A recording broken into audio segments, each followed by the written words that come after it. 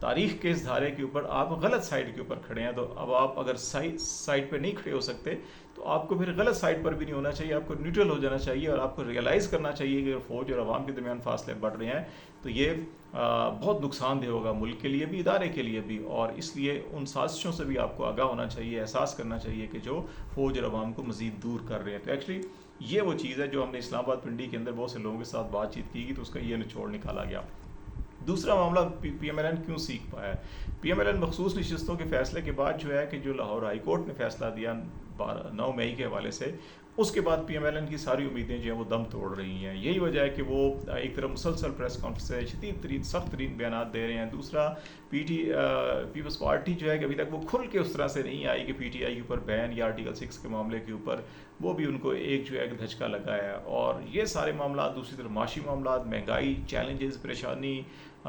گرتی ہوئی ساکھ، اور بالکل عوام کے اندر کوئی پذیرائی نہیں ان کی، اور یہ ساری وجوہات ہیں جس کی وجہ سے ان کو دن بدن یہ نظر آ رہا ہے کہ اقتدار ان کے ہاتھ سے سرکتا جا رہا ہے، طاقت ان کے ہاتھ سے سرکتی جا رہی ہے، اور سارے کے سارے حالات واقعات جو ہیں کہ وہ پی ٹی آئی اور عمران خان کے فیور میں جا رہے ہیں، اس لیے وہ زیادہ سے زیادہ سیکھ پر نظر آ رہے ہیں۔ اور القادر ٹرسٹ کیس کی سماعت آج کیوں اچانک جو ہے کہ ملتوی کر دی گئی؟ وکلا موجود تھے، لیکن اس کے باوجود عدالت میں معاون وکیل نے کہا کہ تمام کے تمام وکلا موجود ہیں، جیل انتظامیہ انہیں ابھی اندر نہیں آنے دیا، وہ باہر کھڑے ہوئے ہیں، لیکن جج صاحب چاہتے تو وہ یہ کہہ سکتے تھے، جیل انتظامیہ کو حکم دے سکتے تھے کہ فوری طور کے اوپر تمام وکلا کو اندر لایا جائے، لیکن انہوں نے کچھ دیر انتظار کی اور پھر اس کے بعد سماعت جو ہے ملتوی کر دی۔ اب دو خیال کیے جاتے ہیں، بعض لوگوں کا خیال ہے کہ یہ عمران خان کو فیور کیا جا رہا ہے اور جلد کیس نہیں نپٹایا جا رہا، یہ حکومتی حلقوں کے اندر جو لوگ ہیں ان کا یہ خیال ہے۔ اور دوسرا خیال یہ ہے کہ جو آزاد لوگ ہیں، جو پی ٹی آئی کے اندر کچھ لوگ ہیں اور کچھ آزاد رائے رکھنے والے لوگ ہیں، وہ اس خدشے کا اظہار کر رہے ہیں کہ آپ کو یاد ہوگا اس سے پہلے بھی اڈیالہ جیل کے اندر جو انتخابات سے پہلے جو کیسز کی سماعت ہو رہی تھی، ان کے اندر بھی سائفر کیس میں بھی پی ٹی آئی کے جو وکلا تھے وہ تھوڑی سی تاخیر ہوئی، ایک صاحب بیمار ہوئے، ان کی سرجری تھی دانت کی، اور اسی دوران جو ہے کہ ان کی غیر حاضریاں لگائی گئیں، اور پھر یہ عدم تعاون کی بنیاد کے اوپر اسٹیٹ کونسل مقرر کر دیا گیا تھا، اور پھر اس کو بہت تیزی کے ساتھ مقدمے کو نپٹا کے سزا دے دی گئی تھی۔ تو ابھی اس خدشے کا اظہار کیا جا رہا ہے کہ اگر آج یہ کیا گیا اور ایک دفعہ اور ایسا ہوا تو پھر یہ بھی ہو سکتا ہے کہ اس کو بھی تیزی کے ساتھ نپٹایا جا سکے، کیونکہ حکومتی حلقوں کے اندر اس وقت بے چینی یہ ہے، نون لیگ کے حلقوں کے اندر، کہ عمران خان تمام کیسز کے اندر نکلتے جا رہے ہیں، نئے کیسز اگر جو بناتے ہیں، چاہے وہ فوج کے بغاوت کے حوالے سے ہو، چاہے وہ جنرل ناصر منیر کے خلاف بیان ہو، چاہے جو ہے کہ وہ ابھی کچھ اور معاملات جو پنجاب کیبنٹ نے اپروول دی تھی، ان مقدمات کے اندر بھی 9 مئی کے فیصلے، ہائی کورٹ کے فیصلے کے بعد جو ہے کہ ابھی پی ایم ایل این کو اور پنجاب حکومت کو یہ خدشہ ہے کہ عدالتوں کے اندر، کیونکہ جس انداز کے اندر یہ مقدمات بناتے ہیں، کوئی سر پو نہیں ہوتا، کوئی ثبوت نہیں ہوتے، بس ایسے ہی ہوا میں رکھ کر کوئی ادھر ادھر کے ٹویٹ پکڑ لی، جیسے محمود الرحمان کمیشن رپورٹ کو ضرور پڑھا جائے، اب اس سے لے کر آپ کہیں جی یہ فوج کے خلاف بغاوت کروانے کی کوشش ہے یا ملک کے خلاف بغاوت کی کوشش ہے، تو اس قسم کے اگر مقدمات بنیں گے تو کون اس کو پذیرائی حاصل کرے گی؟ تو اس لیے یہ بھی خیال کیا جا رہا ہے کہ حکومت کو اندازہ ہے کہ ان کے تمام مقدمات زیادہ دن نہیں ٹھہر سکتے، تو اس معاملے کو بھی زیادہ جلدی سے جلدی نپٹا کر اس میں سزا دی جائے، اور پھر دوسرا توشہ خانہ کیس تیزی کے ساتھ شروع کیا جائے، اور پھر اس کے اندر بھی اسی طرح سے ان کو سزا دی جائے، ایک سزا ختم ہو تو دوسری شروع ہو، دوسری ہو تو تیسرا کو کیا جائے، جتنی دیر تک رکھا جا سکے، تو یہ وہ کوششیں کی جا رہی ہیں۔ اور سب سے اہم معاملہ جو ہے کہ ایک اور قاضی صاحب کی جانب سے آج وضاحت جاری کی گئی ہے، اور رجسٹرار سپریم کورٹ نے جاری کی، یہ وہ کیس جو احمدیوں کے بارے میں کیس تھا، ان کی جو وہ اپنی دینی تعلیم کی اشاعت کرتے ہیں، پھر اس کی ترویج و اشاعت ہوتی ہے، اور وہ کیونکہ جب ان کو غیر مسلم قرار دیا گیا تھا تو یہ کہا گیا تھا کہ وہ اپنی دینی کتب کو قرآن نہیں کہیں گے، وہ اپنی عبادت گاہ کو مسجد کا نام استعمال نہیں کریں گے، لیکن وہ ایسا کرتے ہیں۔ تو اب یہ جو معاملہ تھا بڑا حساس معاملہ تھا، پہلے ایک فیصلہ آیا، اس کو پنجاب حکومت نے اس پہ چیلنج کی، نظر ثانی کی درخواست دائر کی، اب اس کے اوپر جب سماعت ہوئی اور فیصلہ دیا گیا، اس میں علماء کرام کی خدمات بھی حاصل کی گئیں، اور ابھی اس میں جو ایک خاص طور کے اوپر پہلو ہے جس کے اندر یہ کہا گیا ہے کہ آئین پاکستان میں جو مذہبی آزادی دی گئی ہے کہ تمام مذاہب کے لوگ جو ہیں کہ وہ اپنی اپنی مذہبی عبادت کر سکتے ہیں، اس کی ترویج و اشاعت کر سکتے ہیں، اس تناظر میں جو یہ بات کی گئی کہ آپ اپنے چار دیواری کے اندر یا عبادت گاہوں کے اندر اپنی عبادت جاری رکھیں، تو اس کو جو ہے کہ دینی حلقوں کی جانب سے جماعت اسلامی اور جے یو آئی نے آج پورے ملک کے اندر مظاہرے رکھے ہوئے اس سلسلے میں، تو وہ اس کو تنقید کا نشانہ بنا رہے ہیں کہ